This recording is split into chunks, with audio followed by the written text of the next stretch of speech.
Didik TV KPM. Kembali kita di Mendengar Rendah di Didik TV KPM. Hari ini kita belajar mata pelajaran Bahasa Melayu dan untuk subtajuk segmen ini ialah Dirimu Ibarat Lilin. Selalu kita dengar guru ibarat lilin. Ini dirimu ibarat lilin. Jom kita tanya Cikgu Farah, apa itu Cikgu? Ya, betul tu. Sebenarnya semua orang di dunia ni boleh jadi lilin selagi mereka menerangi diri mereka, kan? Okey, baiklah. Kenapa tajuk ini dipilih Dirimu Ibarat Lilin? Sebenarnya tajuk ini signifikan ataupun sinonim dengan karya prosa yang akan dikaji oleh murid-murid, iaitu Jom Hasilkan Lilin, buku teks Bahasa Melayu tingkatan 3, muka surat 126 hingga 127. Jadi saya nak ajak murid-murid yang berada di rumah untuk sama-sama membuka buku teks Bahasa Melayu tingkatan 3 ini. Mereka boleh buka secara maujud ataupun secara interaktif, secara maya pun boleh. Ada banyak di internet buku teks ini. Dan kita akan sama-sama bersama dengan murid-murid saya yang berada pada aplikasi Google Meet untuk sama-sama kita mengkaji dan mengulas, mencari maklumat tentang karya prosa dan kita akan gunakan teknik quack. Saya imbas kembali, teknik quack ini ialah teknik bacaan yang terdiri daripada Q iaitu tanda soal pada idea yang kabur, kemudian kita ada U, gariskan takrif, A, asteris pada idea yang penting, C, bulatkan idea yang penting dan juga menarik, dan K ialah kata kunci pada kata kunci tertentu. Jadi sebab kita anak-anak murid saya ni, Mira, terdiri daripada murid yang pelbagai kaum. Betul. Jadi kita nak lihat unsur kooperatif ataupun kerjasama antara murid-murid ini. Jadi kita dah bagikan kumpulan, Mira. Sinonim dengan signifikan dengan kita punya tema pada hari ini. Jadi kumpulan pertama kita namakan kumpulan kreatif yang terdiri daripada Aina dan juga Chin Hao. Dan kumpulan kedua ialah kumpulan inovatif yang terdiri daripada Wan dan juga Jean. Jadi apa yang mereka nak buat? Sebenarnya saya dah minta mereka baca di rumah terlebih dahulu. Sebenarnya pembelajaran kendiri ini juga salah satu ciri ataupun profil murid supaya mereka boleh belajar sendiri di rumah. Jadi mereka baca menggunakan teknik bacaan quack. Hari ini kita nak bincang apa sebenarnya yang mereka faham dengan karya prosa ini. Jadi jika mereka boleh menerangkan dengan baik, kita akan bagikan yang di sisi Mira itu bola ganjaran kita panggil. Wow, okey. Mereka akan dapat bola ganjaran dimasukkan kepada balang ganjaran yang saya letakkan di sini. Baiklah. Jadi nanti kita lihat kumpulan mana yang akan dapat bola ganjaran yang lebih banyak. Baik, Cikgu. Baik.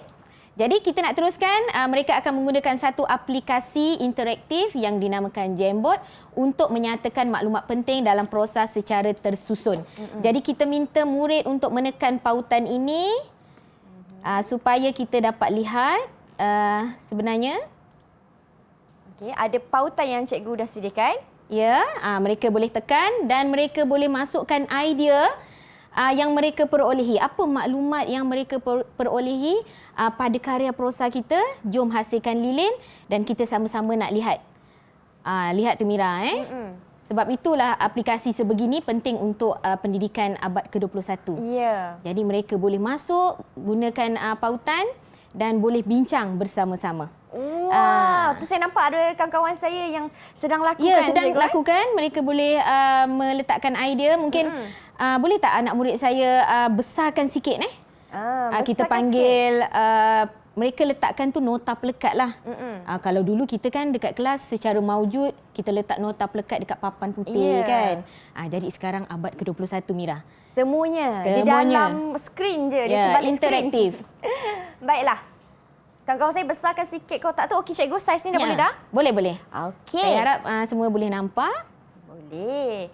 Kita ada dua kumpulan, kreatif dan juga inovasi. Inovatif. Kreatif dan inovatif.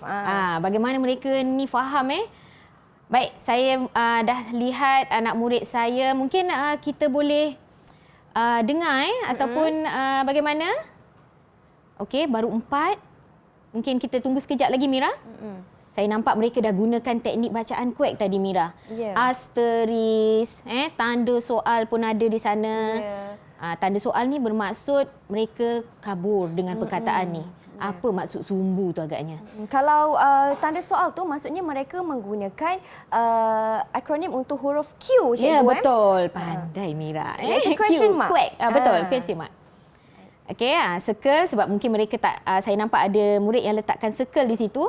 Mereka tak boleh bulat, jadi mereka letakkan tanda circle.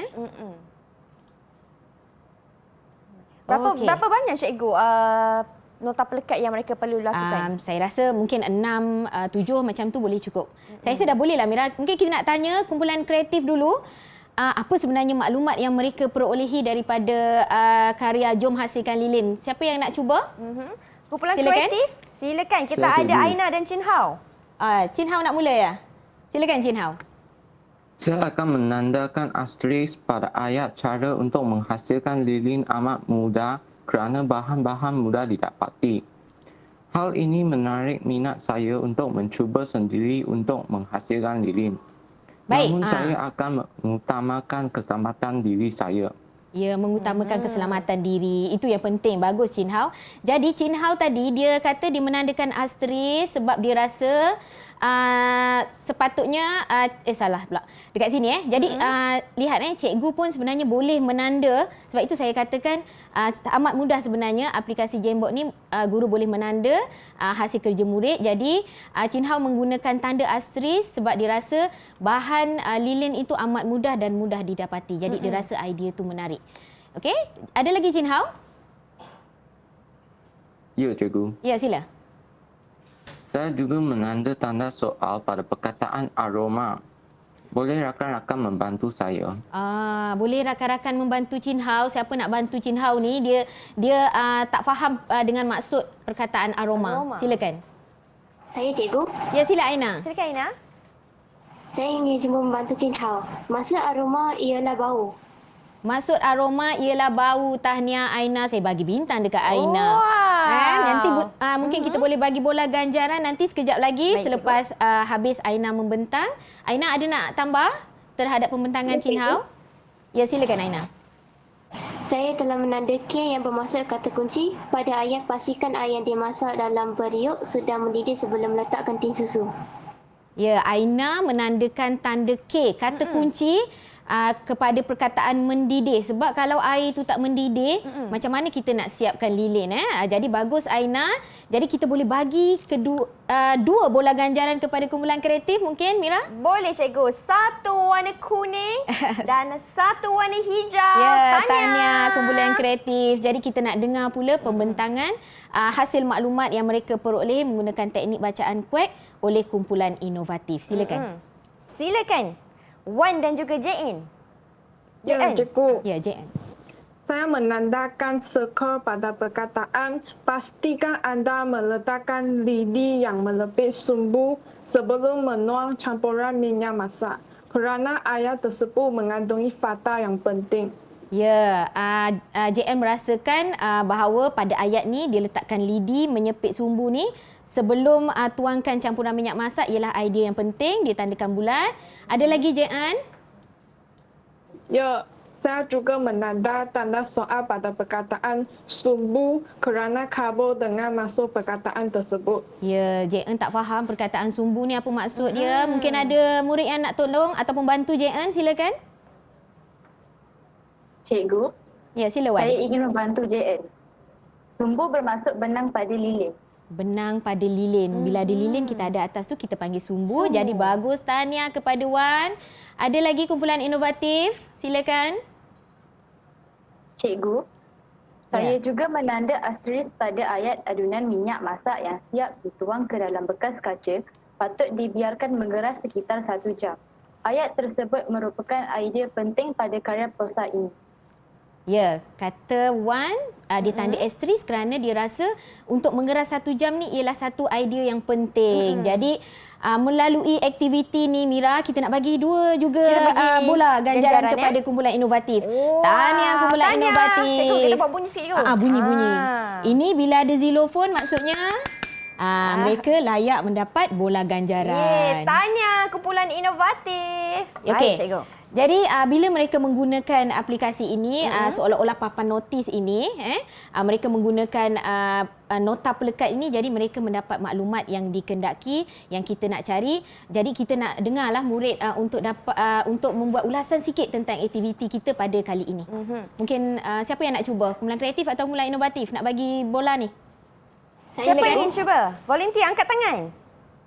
Silakan Aina. Ya, silakan Aina. Berdasarkan bacaan menggunakan teknik bacaan quack, saya dapat menyusun dan menyatakan maklumat penting pada karya prosa ini. Saya berpendapat cara-cara menghasilkan nilai ini boleh diringkaskan kepada beberapa langkah utama bagi memudahkan pemahaman pembaca, cikgu. Ya, nampaknya mereka memang membaca dan mereka mengkaji bahawa jom hasilkan lilin ni sebenarnya boleh dibahagikan kepada beberapa bahagian. Jadi, tahniah kepada kedua-dua kumpulan Mira, kumpulan kreatif dan juga inovatif. Baiklah, cikgu. Berapa ganjaran untuk Aina? Tadi Aina kita boleh buat bagi rumusan sikit. 1. Tahniah Aina. Baiklah. Jadi sekarang cikgu Aina kumpulan kreatif. maafkan Letak saya. sini balik. Maksudnya sekarang cikgu 3 berbalas 2 Ya, mata 3 berbalas 2. perlawanan kita pada hari ini. Jadi kawan-kawan yang di rumah dan juga di dalam talian, kalau nak tahu dengan lebih mendalam lagi tentang tajuk kita pada hari ini, jangan ke mana-mana, teruskan setia menonton Mendengar Rendah di Didik TV KPM.